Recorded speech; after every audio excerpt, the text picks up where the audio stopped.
Hi there. This is Mr. Campbell, a gentleman you're looking after at Sunnydale Care Home. He tested positive for COVID-19 a few days ago.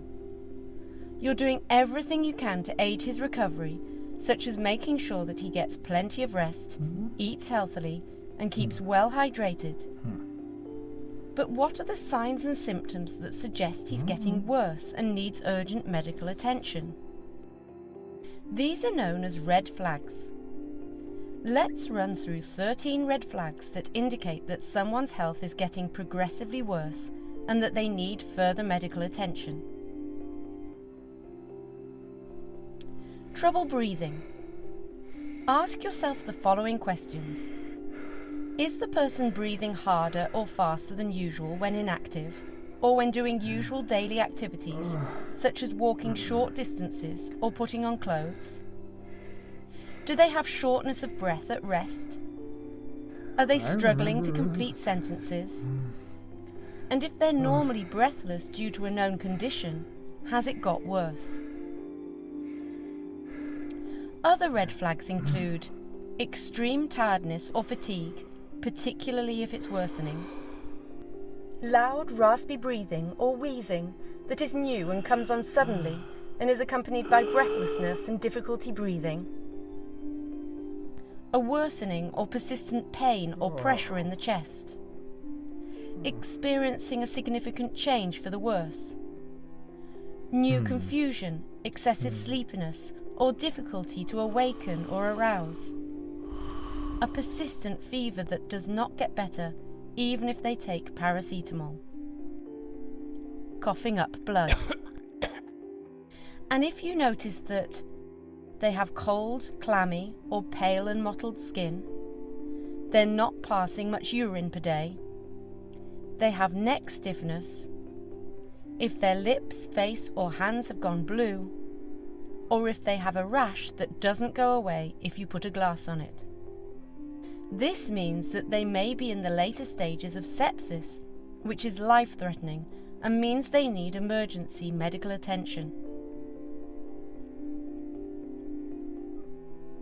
Signs that a patient's health is getting worse may be easy to miss, particularly if they're elderly. They may have general malaise, which is a feeling of discomfort or unease, or agitation. Their behaviour may change. They may not be acting their normal self, or they may be eating or drinking less than usual. These 4 signs aren't necessarily red flags, but usually indicate that something's not quite right and needs to be investigated.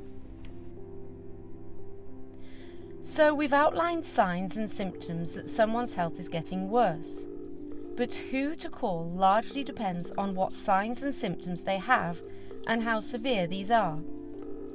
If you're unsure of what to do, speak to your supervisor or manager and make sure your actions follow the specific care policies. Their GP is of course the usual point of call, as they should be able to make decisions based on the person's individual medical history and care plan. If you need to contact someone on the weekend or out of hours and it's not an emergency, call 111. They may not be aware of the person's care plan or history, however, so this is more for general advice.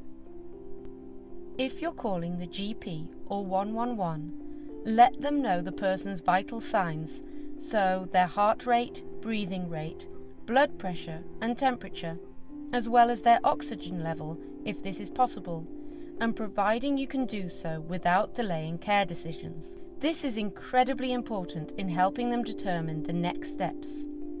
You can find out more about this in the further reading section of this module.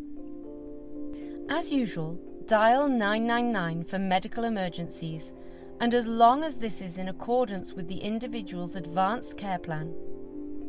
For example, if someone is having severe difficulty breathing or severe shortness of breath, if they're gasping, unable to get words out, or if their lips are turning blue, this warrants an emergency call. Hopefully, with good care, Mr. Campbell won't experience these signs and symptoms and will recover. However, if he or anyone you're caring for has had COVID-19 for over a week and are not starting to feel any better, you should check in with the GP surgery or call 111 for advice, keeping in mind that the general symptoms of COVID-19 may last for longer than 7 days.